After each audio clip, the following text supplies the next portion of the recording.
Hello, my name is Abhinav Sharma from the Duke Clinical Research Institute. I have the great pleasure today of interviewing Dr. Valentin Fuster, who is the head of the Mount Sinai Medical Center, head of cardiology, and also editor of JACC. Thank you very much for being with us today. Thank you. Would you mind telling us a little bit about your late-breaking presentation and what led up to you doing this particular trial? Well, basically, we as adults rarely change when we talk about risk factor profile. It's difficult. But we became acquainted with Alcohol Anonymous, and I was very impressed by these groups, what they have published. So we said, why we don't do the same for health?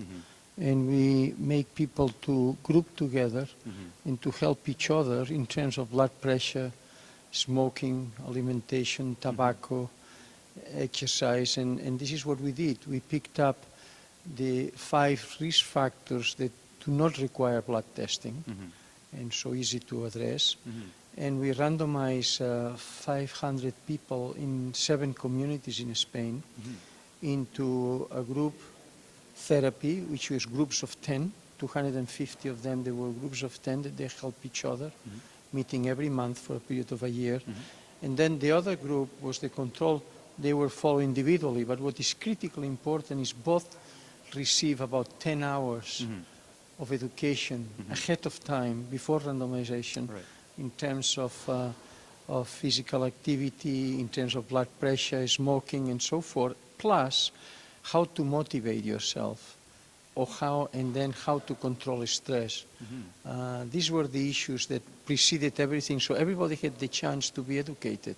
And then we did the randomization. And at the very end, we had a scoring system about if your blood pressure is normal, you are a 3. If it is very, very high, you are a 0. And then each of the risk factors had a score of 0 to 3. And we really look at this at the very end, very carefully, validating, talking to the families, getting all the information, and the results were very significant in favor of group therapy. In fact, both groups after the education did very well. But after a while, the group that was individually driven went down again to the baseline, where the other continued. So now we are going to look at sustainability in a year from now to see if what we accomplish by group therapy is sustainable. Wonderful. And how does this change your day-to-day practice, or the way that you interact with your patients and the way you interact with their risk factors? I don't think we are changing this, but what we are doing is developing concepts that then can be taken up by the governments. And we did this with children, children between age 3 to 6. I think is the age that they listen, not the adults, but the children do. And we are following now 4,000 children after an experiment that we already published. And then we are working with the families too. So we are developing concepts of promoting health. First we started with children, now we are with the adults, and we are getting into the families. And these concepts are being picked up by governments. In Colombia, where we started with children, there are already 25,000 children in the program. And in Spain, the study that we just discussed has been actually in part funded by the government, because we had already preliminary data. And in Harlem, we are dealing with the families, and it's sponsored by the American Heart Association. So we are really, aside of what we do every day, we are trying to see if we get more and more into promoting health, which, as you know, is becoming a big thing. Absolutely.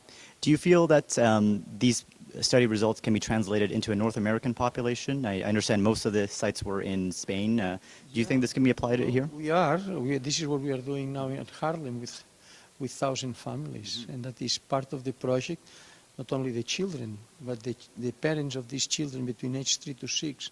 They have aged between 20 and 30. And we are already applying some of the methods that we are doing, and one of them is exactly the one we are presenting today. So hopefully we'll have data in the United States very soon. It's going to work, I believe. Wonderful.